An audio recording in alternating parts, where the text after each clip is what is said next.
ఇందులో tomatoes and salt వేసుకొని బెండకాయ వేగాక టొమాటో సాల్ట్ వేసుకోవాలి. వేసుకొని కలుపుకొని మళ్ళీ ఒక 5 minutes కుక్ అవ్వనివ్వాలి. అంతే, ఇంకా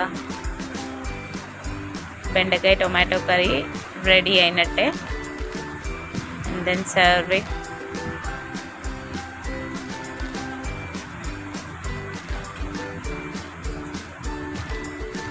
ఈ కర్రీ